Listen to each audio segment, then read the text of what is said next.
Okay, so we have on the agenda new business. New business for me because it was a special project I had to work on. And I want to thank Liz McAleer because she's also the person who assisted me in working on this project. You all know the issues we had with the previous website and the issues we still have, so I wanted this website to represent who we are as a professional organization. I want to introduce to you the two webmasters that we have here, and I'd like to present to you the new face of the FLEOA website, Paul Fitting and Gary Zid. As Enid said, I'm Paul Fitting, and this is Gary Zid, the aptly named company Fitting and Zid. What we'd like to talk to you about this morning is the new FLEOA web experience. Back in April-May timeframe, we started working with Enid and Liz on some things that we wanted to do with the new FLEOA website. And this morning, the new FLEOA web experience, and we're going to give you a sneak peek of the website. It's not launching today, but we'll get to that towards the end when we're going to launch and be ready for everybody to participate. The next thing we're going to do, Gary's going to talk then a little bit about the physical and application security that we're applying to the website and the databases behind the website that are very important to keep private. Then we're going to talk a little bit about future enhancements that we hope to make, and we've already started talking about some of those this morning. And then finally, the next steps. What is the launch plan, and what do we have to do? So without further ado, let's move on to a sneak peek. This is the new homepage for FLEOA, and as you see here, we have a short little slideshow. What this is, each of these slides can be linked to an article. So what this provides you is a snapshot of what's the most important things on the FLEOA agenda right now, whether it's a news event, a legislative, if there's a national convention coming up, those sorts of things. And if we go down on the page a little bit, there's a couple of featured areas where these are featured items that you might be interested in right now. Across the top here, though, you'll see this is the main navigation, and when you roll over the navigation, it gives you in the left-hand side the different links that you can go to, the different pages in the website under that navigation area. And what you'll notice here is that some of these items are faded. The items that seem faded right now are because they're member-only access. And members will need to supply a password to get into those, and we'll go through that in just a little bit. But what we wanted to do is go across then, and the second item, so if you look at legislative, these are the legislative articles that you can currently get to, anybody can get to. So they're in the public space, so to speak.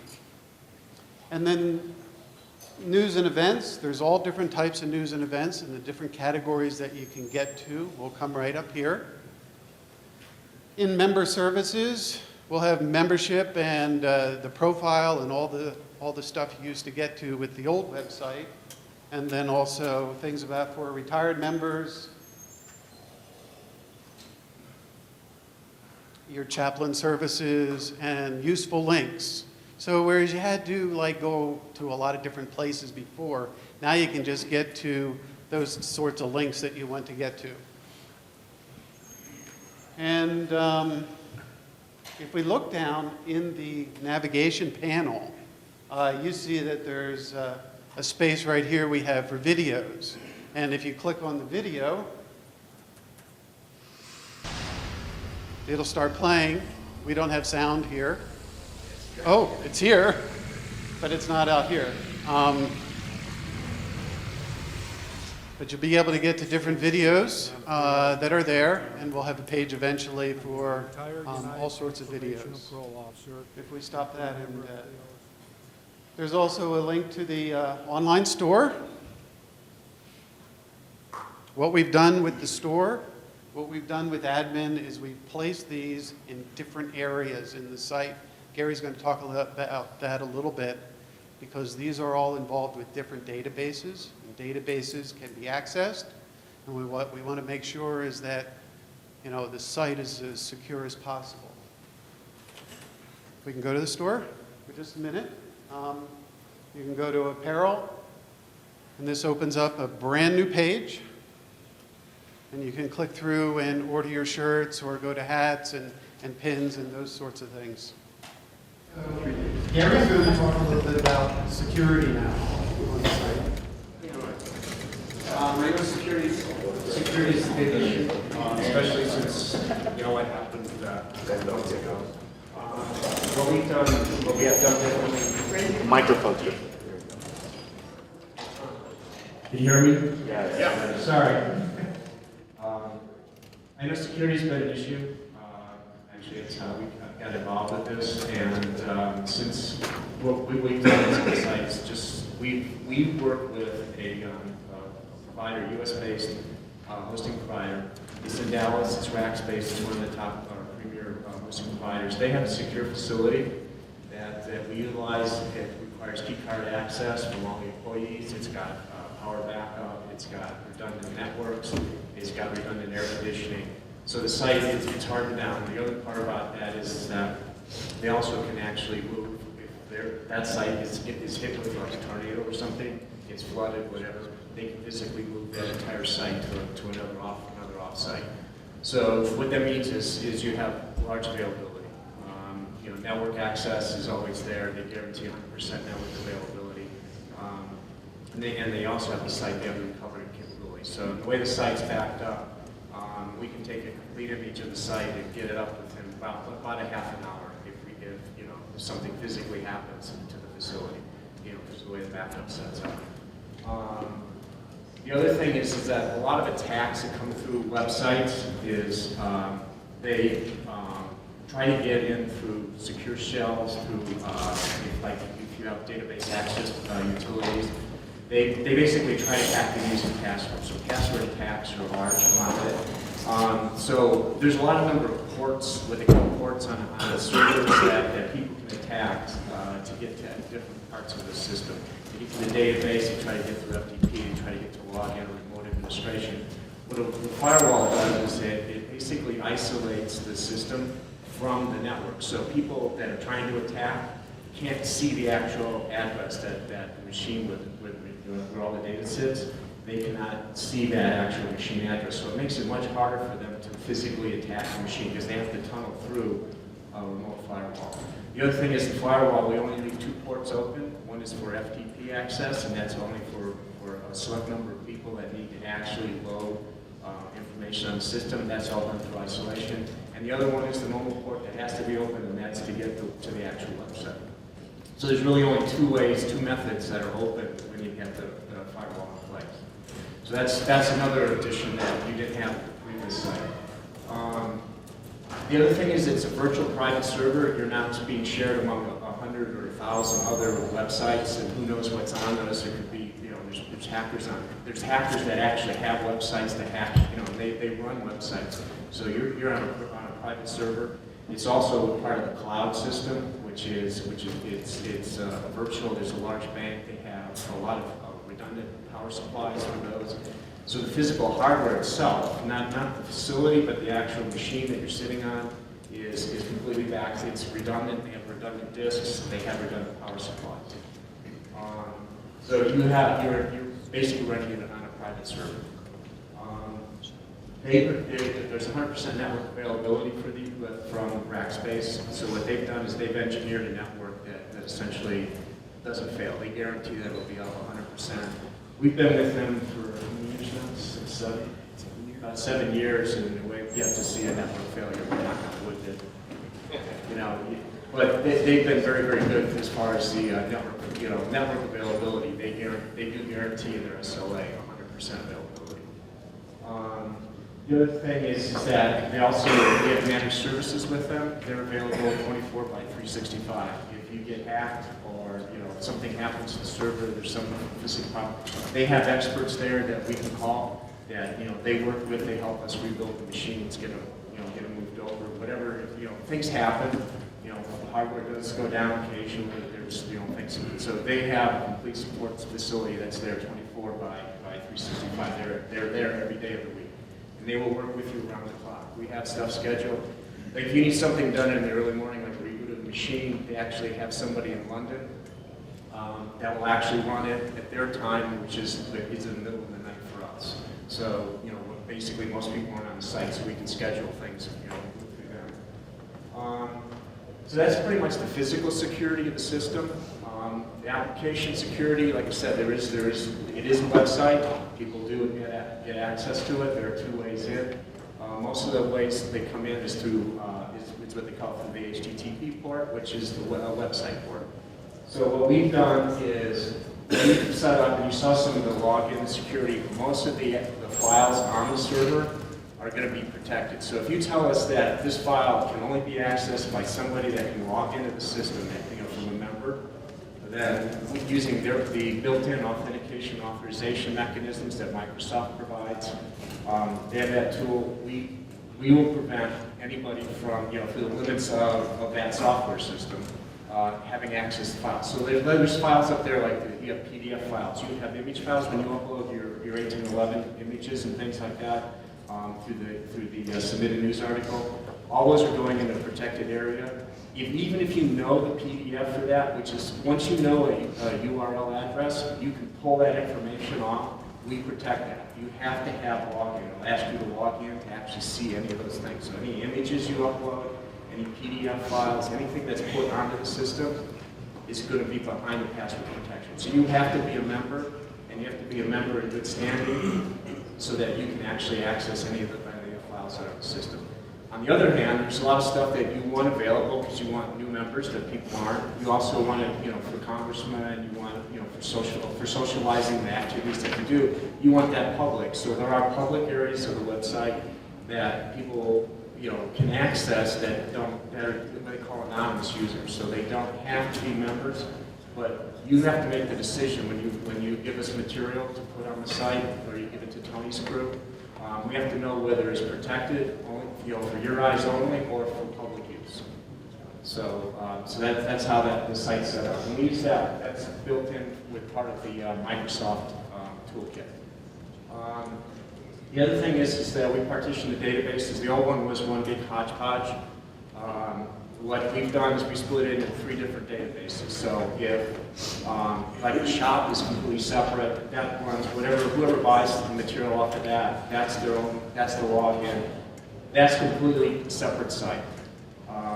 Then we break the database into basically the web material and then the member data. So to the point where, we're worrying about the date of birth and other private information. That's kept in a database unto itself. Each one of those has to have separate access. So if one gets hacked, let's say, or somebody can get into one, they can't get to the other ones. So compromising one side of it, doesn't allow them to see all the data. And the last one we got, they compromised it because they saw it, they could compromise, they got everything in the entire database.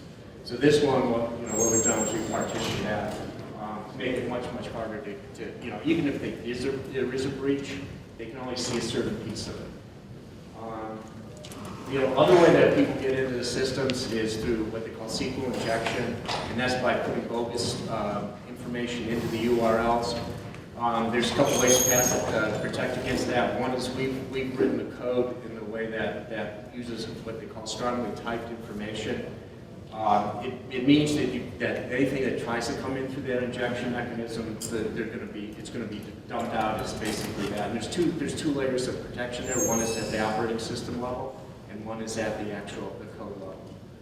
So we guard against one. We know of SQL injection, which the previous people didn't.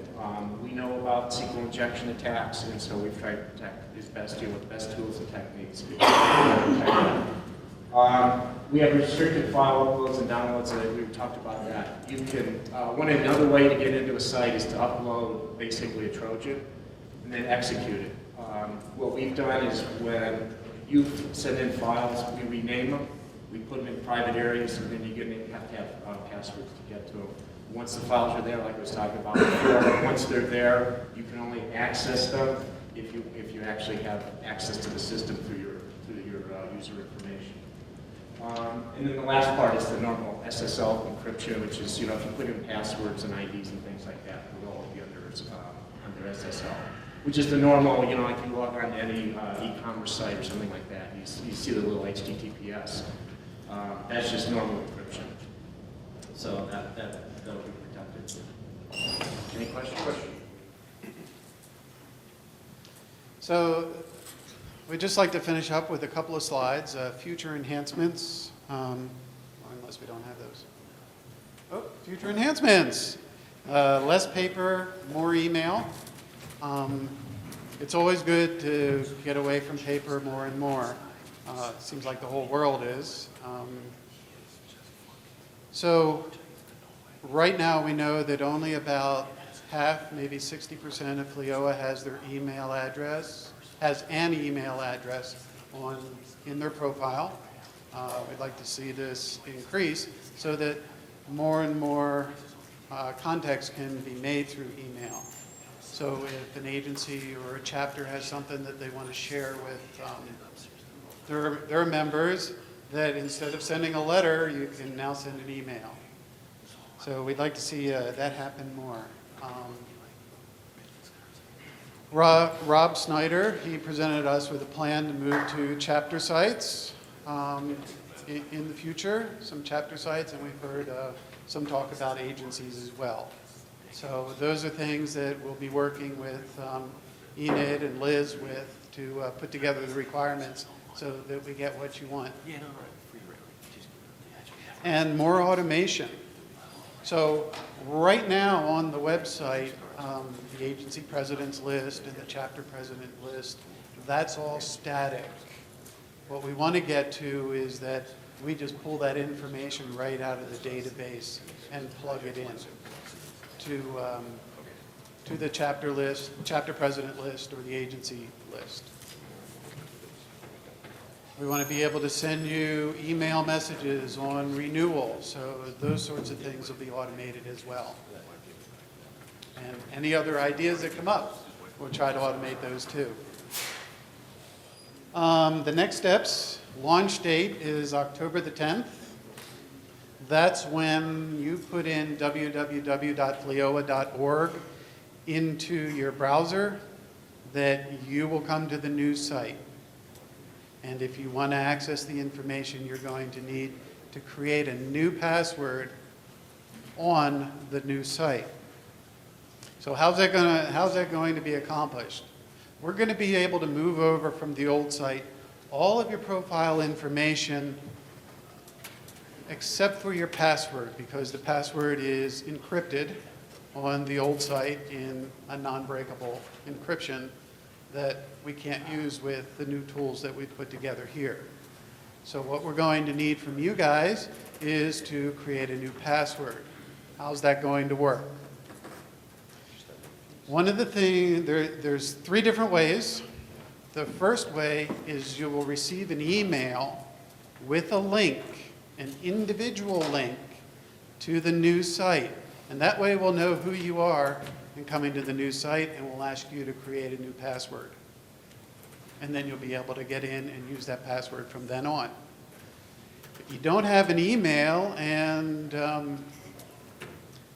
you won't be able to get that personalized link, what we're going to do is send everybody a letter with a code in it, an individual code that you'll be able to use to come on, and you'll have to then enter an email address, at which time we will send you that letter that you would have received originally, that email you would have received if you had an email address, with a clickable link to come in and create your password. And if both of those fail and you come to the site and you're really frustrated, then you can call customer service, member services, and they will be able to help you establish an email, at which time we'll send you a link to come into the site and log in. Are you going to send the emails and the letters to your home members, or are you going to send emails out to folks you think you have the right email with, and letters on the ones you... We had thought about doing it that way, but we're going to send an email to everybody with an email on record. We're going to send a letter to everybody. Which is why I asked at the beginning, please go back to your agencies. If you're sending them an agency report of this conference, include in there that your agency members need to go into the website before the launch date to make sure that their profile, or at least the email address in the old website, is a correct one that we can use so that those passwords can go out. We said the same for chapter presidents. Please go back to your chapters, and we ask you to convey that message to them so that when we do send out that email to the email addresses we have, but when the mass mailing goes out, the other problem is, which is what the 1811 goes through, we will get back a lot of mail that was undeliverable, which was the regular mail. It's a huge problem. Right. So if a member can go in, make sure that their profile information, their home address, the right information is there, and an email address, then that would kind of help us so that we can try to get this going.